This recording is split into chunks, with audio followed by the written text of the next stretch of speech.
I remember in Copenhagen in '06 when we were hanging out, and I was fortunate enough to come up and play a Yeah, song with you at that that's right. gig, which was That's right. super cool. That's right. And that was the first time that you guys were Yeah. on a full-blown tour Right. with William. You hadn't made the record yet. Right. And I remember feeling or being sort of like inspired, and my eyes were open to how incredible the relationship between you guys felt, so much like a team. Mm-hmm.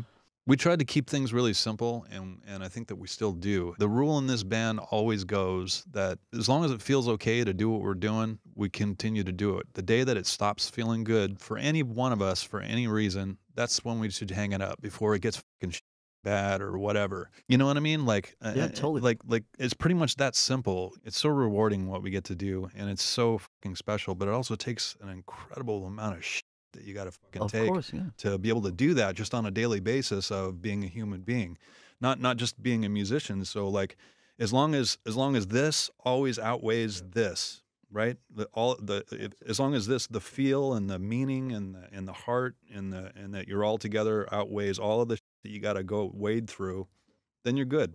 If it ever gets like this, then it's probably time to hang it up. But as an outsider and a fan, I think that we have that, yeah. but as an outsider, me, and as a fan of you and your band, it feels like it's getting more and more solid along the way. We're 3 records deep, so as far as like should we have or whatever, or like that it's been answered, and anybody who doesn't like it is like some the 2 or 3 trolls that everybody has in a basement somewhere. But for the most part, it's a really life-affirming thing to take on a task that seems insurmountable, and we've been able to do that. It's not something any one of us could have done alone, and that also makes it meaningful because you went through it together, right? You made a decision, and you continued through with it. You bet on yourself. So if you fuck up or fail, that's fine. You can live with that because you all called it, and that's the way it was. If you win, it's that much better too. Sometimes the losses are good too, though, because you took them as a team. All right, we can fix that. Or let's do this a little different this next time or whatever. It's all a learning process.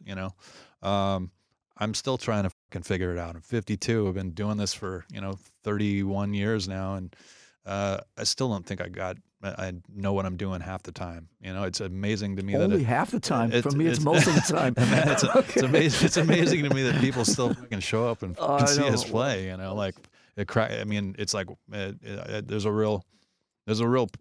a big part of the kid in there that never left. And it's not like any sort of like self-deprecation thing of you don't deserve it, because I know we do. We've worked hard, but it's like amazing. I relate to everything you're saying. I'd take it a step further and say, as I get older, I get more and more, and Steph and I talk about this often, I get more and more unsure of why it's working. And I get more and more like, where the do these people come from, and why do they give a shit about a bunch of 54-year-old men? Right. Kirk's like 55. It's like, why do they give a shit about us running around acting like we're 22 still? It's pretty beautiful.